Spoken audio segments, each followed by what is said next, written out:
super easy, super quick, delicious and refreshing Rosé. I'm going to start with about 8 ounces of Rosé. We're going to add a cup of frozen cherries. That's it, frozen cherries. The sweet dark kind. I need about a tablespoon of honey just to emphasize a tiny bit of sweetness. And then about this much crushed ice. And give it a good blend.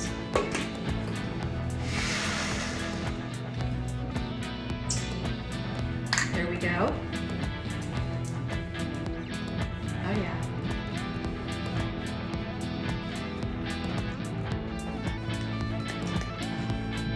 But really